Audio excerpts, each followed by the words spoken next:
បាទជំរាបសួរក៏ដូចជាសួស្តីទៅកាន់អ្នកមើលទាំងអស់គ្នាជាទីគោរពនិងជាទីស្រឡាញ់បាទហើយថ្ងៃនេះផងដែរខ្ញុំមានវីដេអូ vlog មួយទៀតហើយតែជា vlog ពីខេត្តបាត់ដំបងយើងទៅខាងខេត្ត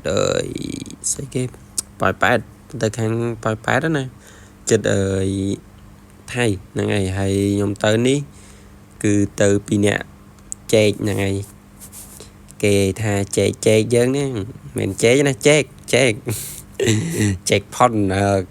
ហើយទៅនេះអានេះឥឡូវខ្ញុំមកដល់ខាងអីគេមិញកន្លែងគេច្រូតស្រូវខាងប្រទីមានជ័យជីលឿនដូចហោះតែតាមការពិតមិនមែនទេខ្ញុំដាក់វីដេអូលឿនអញ្ចឹងនេះជួយនេះស្អីមើលអត់តនេះប៉ាយមើលមិនតទេដឹងតែ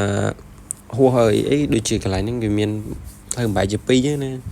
មួយចូលក្រុងសេរីសុផាន់មួយយើងវៀងមកអញ្ចឹងណាតែនេះខ្ញុំអត់ចូលក្រុងសេរីសុផាន់ហ្នឹងទេខ្ញុំធ្វើមកតាមផ្លូវកាត់ណាផ្លូវកាត់យើងផ្លូវលេខ5ហ្នឹងផ្លូវជាតិលេខ5ហ្នឹងហើយបើនិយាយពីទេសភាពតាមដងផ្លូវវិញមកកប់សេរីអេមែនអែមសាហាវ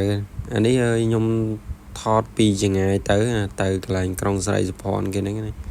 មើលទៅទីក្រុងនៅលើភ្នំតែបងប្អូន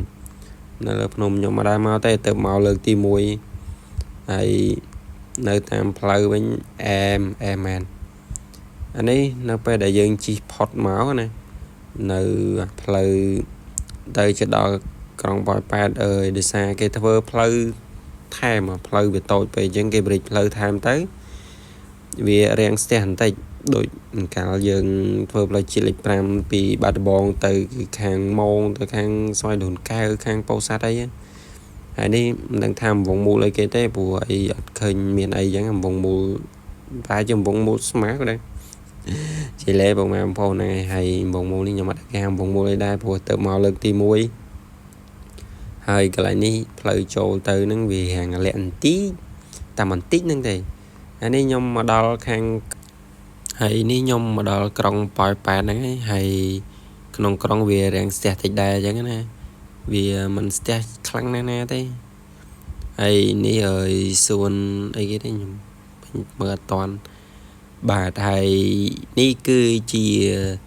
សកម្មភាពដែលខ្ញុំទៅវិញហ្នឹងហើយខ្ញុំមកអូសឡានបាទហើយសម្រាប់ពុកម៉ែបងប្អូនដែលមានបញ្ហាឡានខូចឬឡានលុតតាមផ្លូវអីហ្នឹងអាចតំណែងមកខាងពួកខ្ញុំបានហ្នឹងហើយមិនថាពុកម៉ែបងប្អូននៅដល់ណាទេឲ្យតែខលមកគឺនិយាយគ្នាតែបន្តិចត្រូវថ្លៃប្រែនដល់ណាក៏តយកដែរមិនថាយប់បលប់កណ្ដាលត្រៀតម៉ោង1ម៉ោង2ម៉ោង3ម៉ោង4ម៉ោង5ម៉ោង6 24ម៉ោងលើ24ម៉ោងឲ្យតែខលមកឡូអូនអានបងខូចហើយនៅនេះ